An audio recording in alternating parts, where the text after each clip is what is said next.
Effleurage. Techniques variations.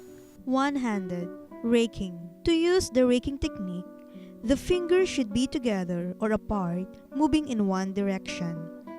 The purpose of this is to check the proper alignment of muscles. One-handed ironing. Using of forearms and knuckles.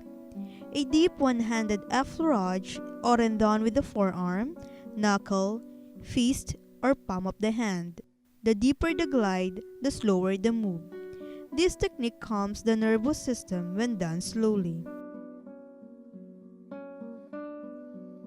One-handed circular. It can be performed around the shoulder, hip, knee, and abdomen. It relaxes the client and prepares an area for deeper stroke.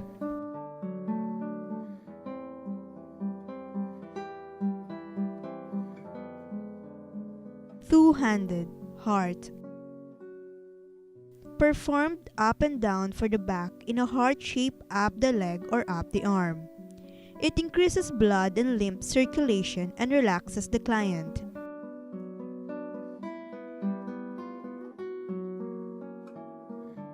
Two-handed circular. One hand may be placed next to or on top of the other hand. This technique relieves insomnia.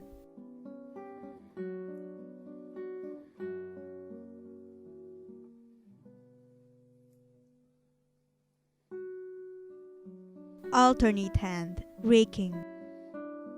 The index and middle finger forming the letter V may be placed on either side of the spine. It is used to move from one side of the table to the other without losing contact with the client. Alternate hand circular or sun moon. It can be performed as one hand circles a region and the other hand moves behind the first hand in a half circle or a crescent shape.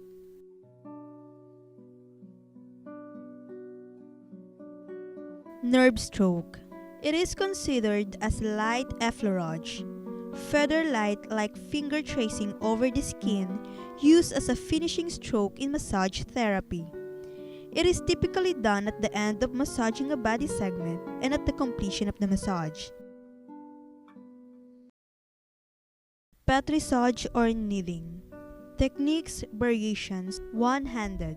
The entire hand or the pads of the fingers and thumb can be used to lift the tissue. This variation is well suited for smaller muscular areas such as the arms, top of the trapezius, or the arms and legs of a child. Both hands are lifting, compressing, and releasing the tissue simultaneously. It is often used to address larger muscular areas such as the back. Two-handed praying hands. Fingers are interlaced in a praying hand position. It helps maintain proper position.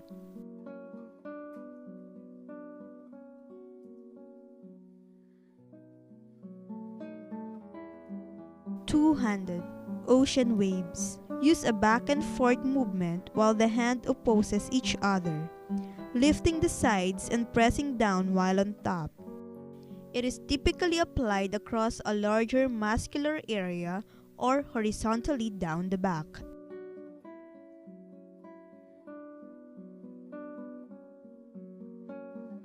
Alternate hand.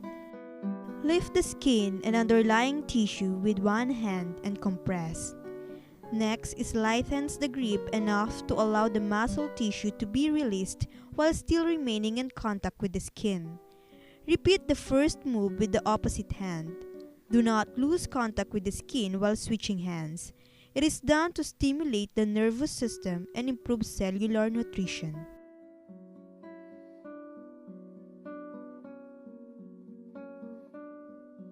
Fooling. Grasp the tissue with both hands. Lift it up and away from the bone while spreading it out laterally.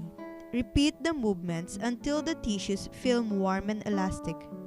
It is effective for broadening muscles and their related tissues and mimics the movement of a muscle when it contracts. Skin rolling involves lifting and compressing the skin and superficial fascia. It is the technique essential to Bindigi-Webb's massage or the connective tissue and myofascial release. It is one of the few massage techniques that may be applied over bony areas. Grasp and lift the skin between the fingers and thumbs, compressing the tissue.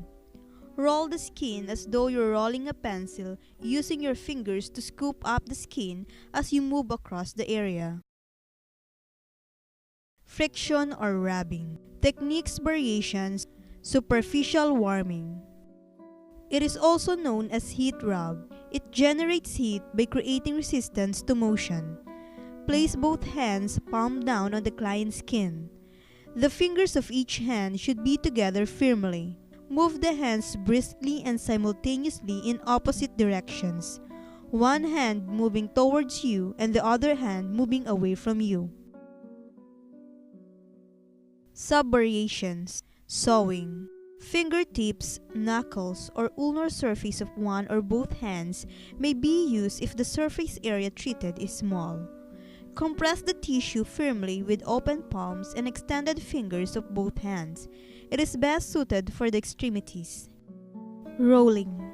Roll the skin, muscle, and surrounding tissues around the bone, moving both hands in opposite directions. As you roll the tissue around the extremity, use a back and forth movements while you compress the tissue and slide your hands from distal to proximal. Wringing. While compressing the lubricated tissue on all sides with palmar surfaces of the hands and fingers, move the hands in opposing directions. Slide the hands toward the trunk of the body during the massage movement. Wringing friction is performed vigorously, like wringing water out of a cloth. The movement is best suited for arms, legs, and fingers. Cross fiber. It is also known as deep transverse friction. It is a very precise and penetrating form of friction. The direction of movement should be across and perpendicular to the pattern of muscle fibers. One or more fingers are placed on the skin at the exact site of a pain or injury. Apply firm, consistent pressure in one or both directions. Move the fingers in a back and forth motion. Chucking. It is also known as parallel friction. It refers to deep friction and applied in the same direction in muscle tendons or ligamentous fiber. It uses the thumbs or fingers to rub back and forth, moving the superficial tissue over the underlying structure.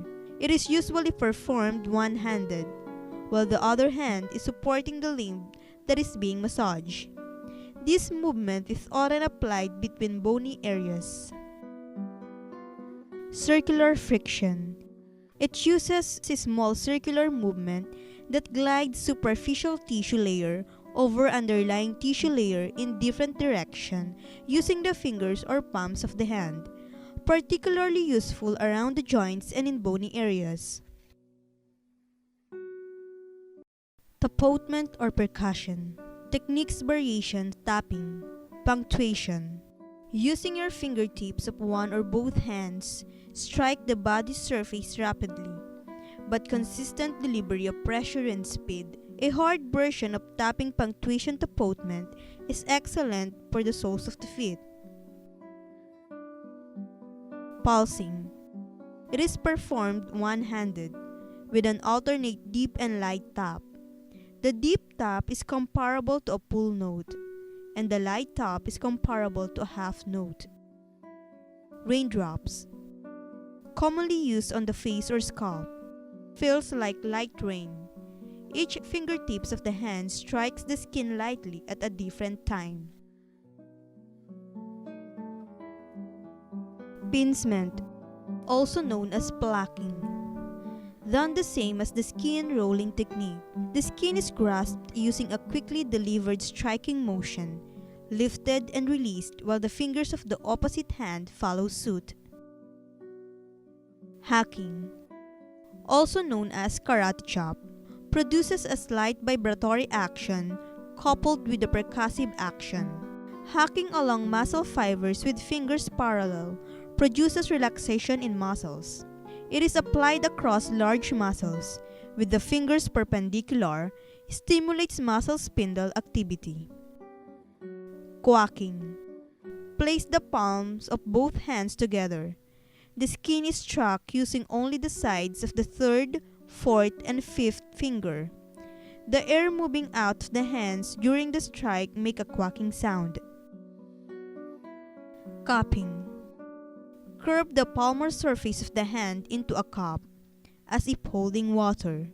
Strike the client's skin with the edge of a cup hand, making a muffled horse hoop sound. A vacuum is created when lifting the palm from the skin's surface, hence the hollow sound of suction. Pounding.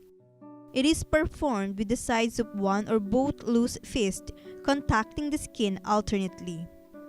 Loose fist beating is used on large, muscular areas such as the posterior legs and the hips. Wrapping. Performed using a loose fist placed palm down, striking the skin surface like the therapist knocking on a door.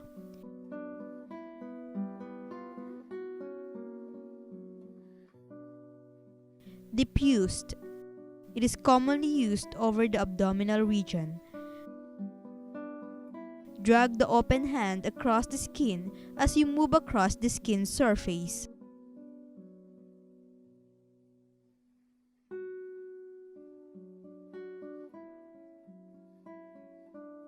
Clapping, also known as slapping. It is performed with the palmar surface of the hands and fingers striking the skin with alternate strokes. The fingers are held together. A loud smacking sound is heard if done correctly. A light upward slapping may be done on the sides of the face.